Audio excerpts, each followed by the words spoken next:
Appreciate the updates on all this stuff. And let's hit you with what's happening on the free agent market. And I'm going to list off 3 players who are big-ticket items and who I believe you have at least some bits of update on each. And in order, Willy Adames, Walker Buehler, Christian Walker.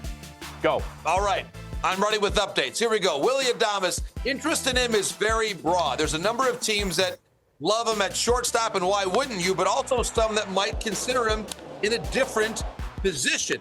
We could see the Dodgers, the Giants, the Yankees, the Astros, if they don't re-sign Bregman. I love that idea, by the way. You put Adames potentially at third, Pena at short, Altuve at second.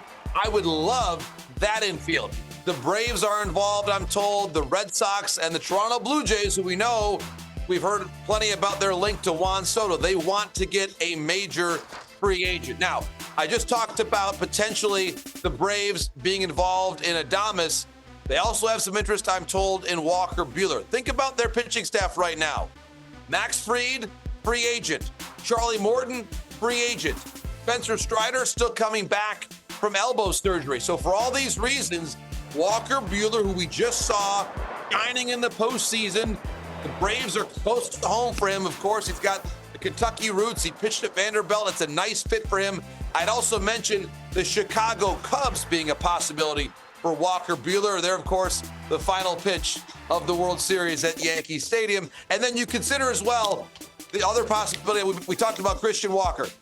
I like him as a possibility for the aforementioned Yankees, whether or not they re-sign Juan Soto. And I think in some ways, Matt and Ron, there is even broader interest right now in Christian Walker relative to Pete Alonso, because the contract's going to be probably fewer total dollars and fewer years.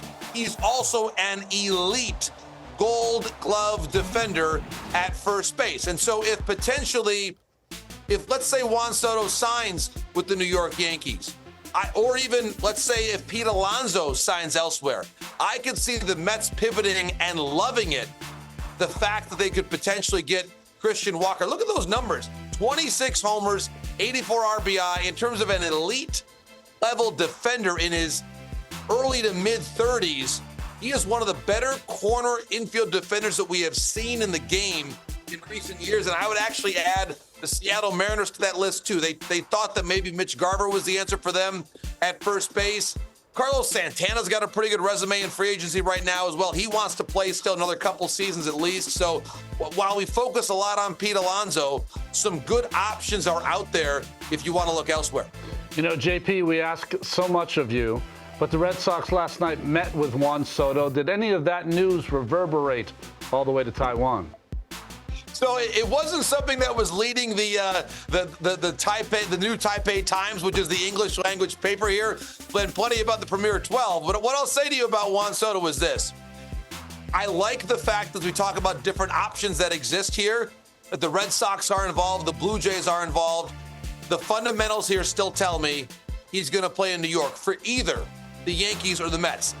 And here is why I believe these meetings are important to talk about and why the Soto conversations with the Red Sox or the Jays are noteworthy.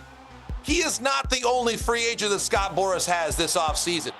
And so whether or not the conversation ends up being about Soto, he's still, in terms of Scott Boras, he's still the same agent for a Corbin Burns, for Blake Snell, for any number of high-end position players. Pete Alonso is one more. So when you're sitting down with Juan Soto, let's not forget you're also sitting down with someone who represents 6 or 7 of the top 12 free agents in the industry right now. So I do think it's good for the Red Sox. They're having that conversation. And I'll say this about where the Red Sox fit into all of this. The Red Sox have their other franchise cornerstone guy in Rafael Devers signed long-term. The Blue Jays don't with Vladdy. And so that's the one piece of this with Toronto that just gives me pause. If Soto signs with the Jays, hypothetically, what do we know about where Vladdy's future is and where he might go a year from now? Do they have enough money to sign them both? With the Red Sox, at least we know that Rafael Devers is already signed under contract. I think that makes the Red Sox a little more appealing from a standpoint of how their lineup construction works, because they've got their other guy there long term. Perhaps a more serious suitor. JP, when we visit with you on Monday, where will you be?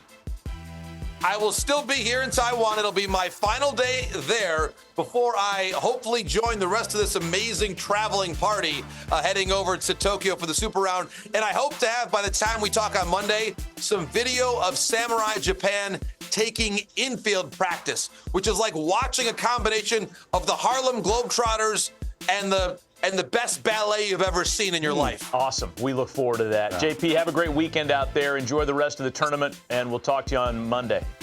Thanks so much. All the best.